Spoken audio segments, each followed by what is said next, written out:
So this is a segment where we're going to play some videos where some of the bands, including one of the ones that I was in, where everything went a little over the edge, and these are videos that normally don't get played, so this is sort of a special little addition to this thing, and just check it out, it's pretty cool.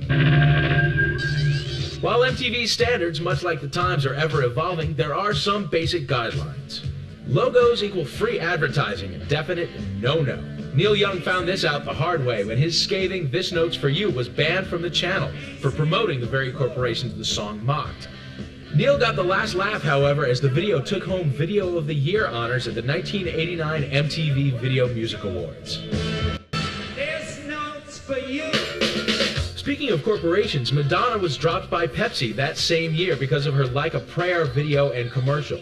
Stigmata, burning crosses, and other religious symbolism were deemed too offensive by Pepsi, who dropped the ad and Madonna. The Material Girl did get to keep her $5 million paycheck. What are you gonna do? And 1 year later, Madonna's Justify My Love was banned from MTV because of nudity and sexual content. This also turned out to be a blessing in disguise, as Madonna made a bundle selling it as the first ever video single. And that's not all for the Big M. Her erotica video, while never completely banned, wound up running only after midnight due to its risque content. Other videos that ran into trouble for being too sexy include Bon Jovi's Living in Sin, Cher's If I Could Turn Back Time, Motley Crue's Girls, Girls, Girls, Sir Mix-a-Lot's Baby Got Back, Two Live Crew's Me So Horny, and George Michael's I Want Your Sex, which actually ran with a disclaimer to clarify that the song was a tribute to monogamy. In the past, there were arguments for and against casual sex. Then it was a question of morality. These days, it can be a question of life or death. Another video that warranted a disclaimer was Wax's California, due to a previous MTV controversy involving Beavis and Butthead and a tragic fire. Other questionable imagery is the use of crucifixion, as in the case of Soundgarden's Jesus Christ Pose, which was never shown because of its graphic visual content. However, Nirvana's Heart-Shaped Box, which features similar imagery, aired regularly. Most recently, Nas's video for Hate Me Now sparked its own controversy when Sean Puffy Combs assaulted an Interscope Records executive after the video aired. The video featured Puffy nailed to the cross, a blasphemous image that Puffy requested be cut out of the video after it was shot. You are now about to witness the strength of street knowledge. Violence and guns are also taboo, but are a part of certain artists' reality and consequently what they write about. This poses problems when it's video time. Artists like Public Enemy and NWA receive little or no airplay for gun-heavy songs such as By the Time I Get to Arizona and Straight Outta Compton. Even Michael Jackson ran into trouble with his video for Black or White, the surprisingly violent ending of which featured Jackson smashing store and car windows interspersed with dancing and crotch grabbing. After receiving numerous viewer complaints, Jackson resubmitted the video, minus the controversial ending. And from Madonna's very own record label, Maverick, came Prodigy. And while Smack My Bitch Up doesn't have any guns or crosses, it manages to cross the line on every other level. It's got nudity, drug use, and violence. The video aired no more than 8 times between 2 and 6 a.m. with a disclaimer and was never seen again. It was directed by Jonas Åkerlund, who also brought us the Cardigans' controversial My Favorite Game, and Metallica's Turn the Page, which underwent serious re-editing before it was deemed airable. Another video that went under the editing knife was Nine Inch Nails' Closer. The massive edit so outraged director Mark Romanek that he had his name removed from the clip. Still, it was nominated for a Video Music Award in 1994 for Best Art Direction, but lost out to the previously mentioned Heart-Shaped Box.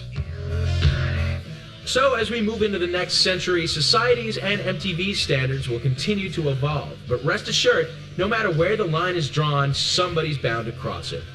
And it'll probably be Madonna. Cada día tiene el potencial de hacer historia, pero 9 han sido los más importantes en la última década de la música que vivimos. 9 Days That Rock the Night. Con bandas, escándalos, Michael Jackson, películas, Godzilla, mujeres, Spice Girl, hip hop, Tupac Shakur Rahman, refritos, pop band, festivales, Woodstock, censura, Howard Stern, violencia, Marilyn Manson, generación X y B. 9 Days That Rock the Night. ¿Y tú, dónde estabas? Viernes 9 México, 21 horas Buenos Aires.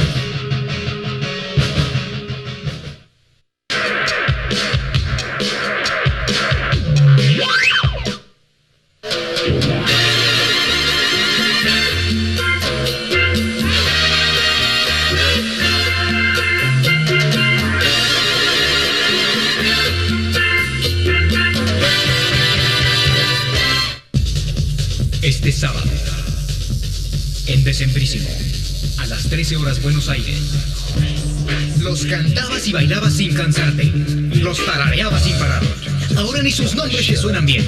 Tanto para nada Weekend. Éxitos que no sabes de quién son. Sus videos y un reportaje ultrasound.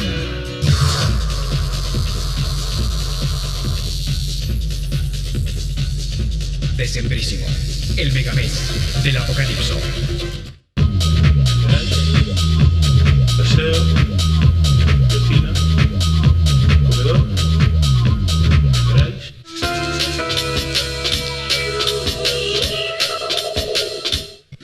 Bueno, y seguimos acá hueveando. Él nació un 29 de agosto de 1958 en Indiana. Su nombre de nacimiento, Michael Jackson. Y como nos dice hoy en día, son ustedes la razón por la que sigo haciendo lo que hago.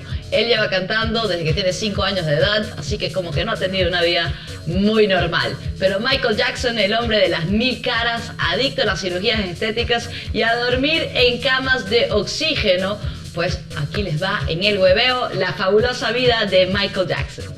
¿Es it black or is it white? Y este ser humano que logró cambiar su imagen hasta perfeccionarla a partir de sus sueños, pues nos revolucionó a todos imponiéndonos el famoso breakdance en los 80s y todos nosotros nos queríamos parecer a él mientras él se quería parecer a Diana Ross. Pero hoy imitarlo es todo un clásico en cuanto a fiesta y cuanto a concurso vaya. Hasta existe un juego para el computador de Michael. Pero definitivamente su vida no es un juego y si tú no me crees, pues sigamos viendo la fabulosa vida de Michael Jackson. A continuación, en el hueveo.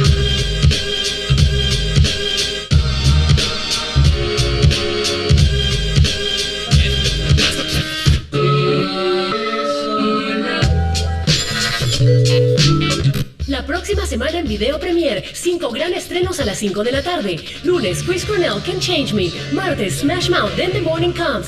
Miércoles, Live, The Dolphins Cry. Jueves, Sting, Brand New Day. Y viernes, Chemical Brothers, Out of Control.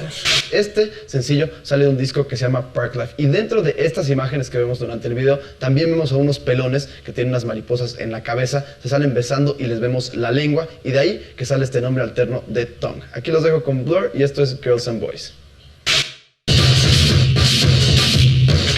Bueno, queríamos decir que los Zingg no tienen personalidad, ya que vieron el éxito que tenían los Backstreet Boys y se quisieron copiar de ellos. Así que lo lamento a todos los fanáticos de Zingg, pero búsquense otros grupos, porque la verdad que lo mismo de Five y Zingg son las recopias de los Backstreet Boys. Así que mejor que no vengan nunca acá, porque lo van a lamentar mucho. Sí.